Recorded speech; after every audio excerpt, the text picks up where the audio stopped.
So I'll be sharing with you guys today, and I'm excited to do that.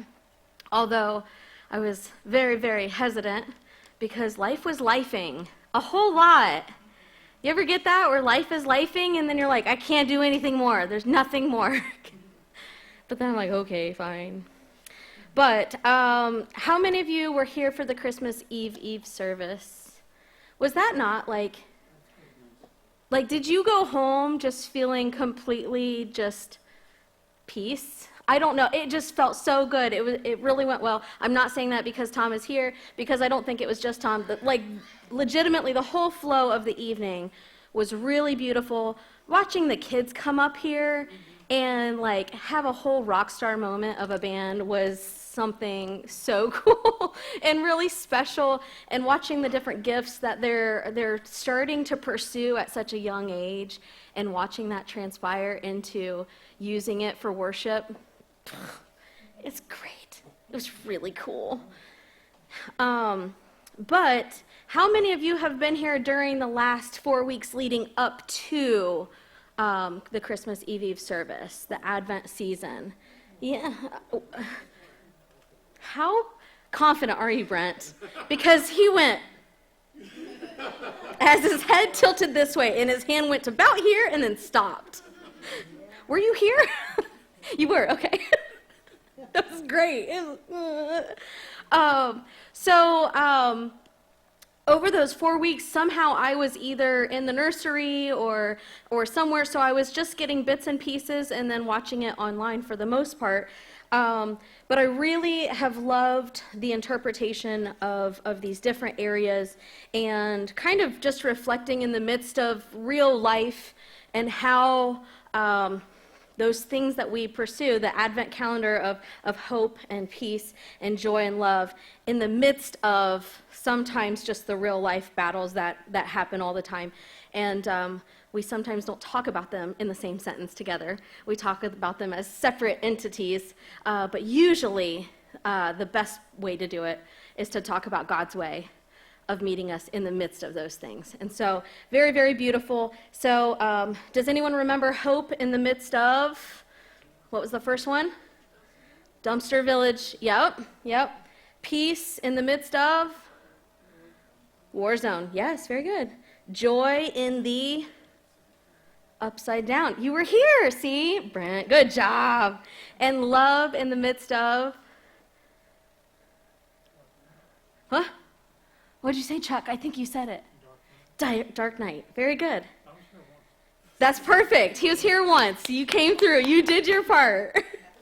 It was good. So what's crazy about this is I feel like this is my exact prayers over the last 5 years or so, is how do I have peace in the midst of the war zone? And how in the heck am I supposed to have hope when this is well, you say a dumpster fire or a dumpster village. I always said a dumpster fire, but yeah, same thing. Dumpster village. How do you have joy when life is flipping on its face and nothing seems right? How do you do these things? And sometimes I really didn't have an answer other than just to lean in and then hope for the best and keep praying and asking the Lord for guidance, because I don't know. So it was really beautiful to see something that had been a constant prayer of mine in the midst of some really, really, really tough life and a lot of things where I had to have wisdom and the Lord had to give me wisdom on things that I really didn't know what to do. So this was really, really beautiful. And then there were a few bullet points that had gone down after that were part of his message, where, we all have struggles. We lean into God's ways. God moves where we cannot. In your faithfulness, God positions you. In your faithfulness, others notice. Attacks will come. And then the last one, Christ leads to a godly legacy. And so I started thinking about the process of a godly legacy. And just the beauty in that term right there, just Christ leads to a godly legacy. And what is that? What does that mean? Are we pursuing it?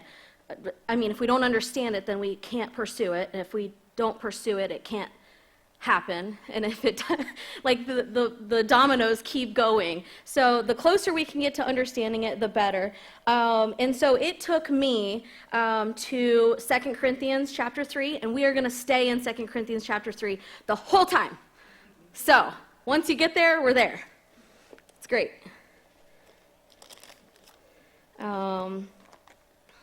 Which is pretty beautiful. So I started looking at the process of having a godly legacy and doing a moment of some self-reflection. And I think that's something that we probably don't do enough of. It's something that maybe, now I know it's New Year's Eve is coming up and people have resolutions and that. I'm not a huge New Year's Eve person, but I understand that our culture is pretty big in like, we're starting something new, like 2025 in the past, 2026, gonna be great. And then usually by 3/4 way through the year, they're like, we're done with 2026, this is horrible, can't wait for 2027. And it just keeps going on, and it's the cycle that just keeps giving kind of negativity, to be quite honest, except for maybe 3 weeks until we give up on things. But the process of self-evaluation is something we should honestly be doing. We should have a daily self-evaluation, I would say a weekly, a monthly, and then from there, really whatever you feel is necessary, whether it's yearly or 6 months, whatever makes sense for you within that. But that's the only way we can really look at what is our godly legacy and how are we pursuing it.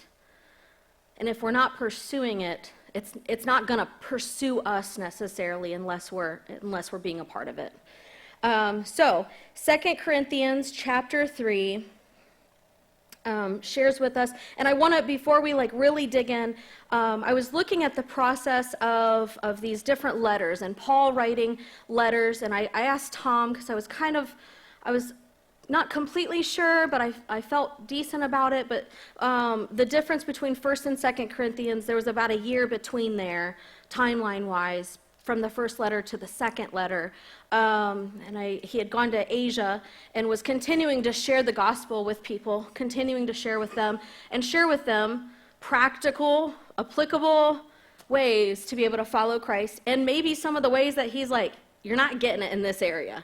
You're kind of really messing it all up right over here.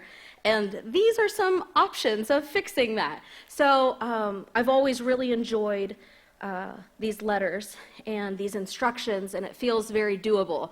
It feels very, I can read this and I can know what it says to do, not do, and reasons why, and it makes sense. So in 2 Corinthians chapter 3, it begins with, are we beginning to commend ourselves again? Or do we need, like some people, letters of recommendation to you or from you? Verse 2 is where I think it just starts to get something pretty amazing. You yourselves are our letters, written on our hearts, known and read by everyone. You show that you are a letter from Christ, the result of our ministry, written not with ink, but with the Spirit of the living God, not on tablets of stone, but on the tablets of human hearts. And just in that small section, I thought, what does my letter say? And what does the letter of those that I reach say? And so in the midst of us kind of going through a process already of our letters that we had written and received back and kind of pursuing, like, where are we? We had a, Monica, was it 2 weeks ago that we had the little potluck? I think it was 2 weeks ago-ish. And we just had a great conversation of, where are we at individually as a church? What are the stumbling blocks? That was a beautiful self-reflection and church reflection that was priceless. I'm sad that there were about 8 of us. I wish that it would have been a full house. It it would have been really great, but there's beauty also in the smaller groups and how we were able to communicate.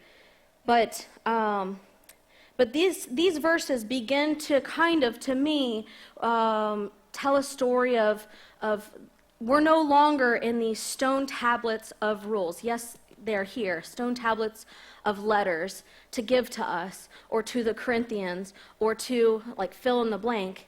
But now we are the letter, and what does our letter say? And so I will begin to read on, but I just thought to myself, what are our human letters stating so far for our lives? Do we need to evaluate before we write any more of our story?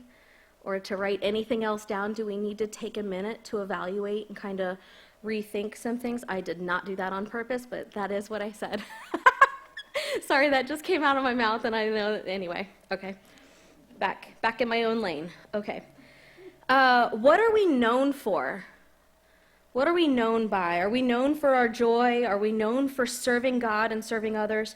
Are we known for our anger? Are we known for our selfishness? Are we known for our patience? Fill in the blank. And try to evaluate that. What am I known for? And I think part of this process should be probably a little bit painful, but I also think a lot of it can be healing if we lean in. If we lean out, then it just turns into a whole bunch of pain. Right? Because all of this ends with our hope being Christ, right? All of it ends not in our own ability to do this, but in his ability to do this. So, self-evaluation, what are we known by? What do others see within us? And not that we are going based off of their judgment or their thoughts of us, but it is a great understanding of what we're able to give and what people are seeing. And that should take us back to Christ.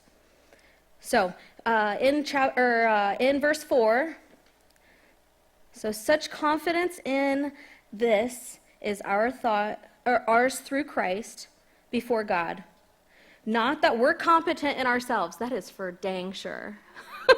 We are not competent in ourselves to claim anything for ourselves, but our competency comes only from God. He has made us competent as ministers of a new covenant. Not of the letter, but of the Spirit. The letter kills, but the Spirit gives life. So if it's just a letter, it's pretty useless. But the letter with the Spirit of God, his ability, his competency, mind-blowing, life-changing.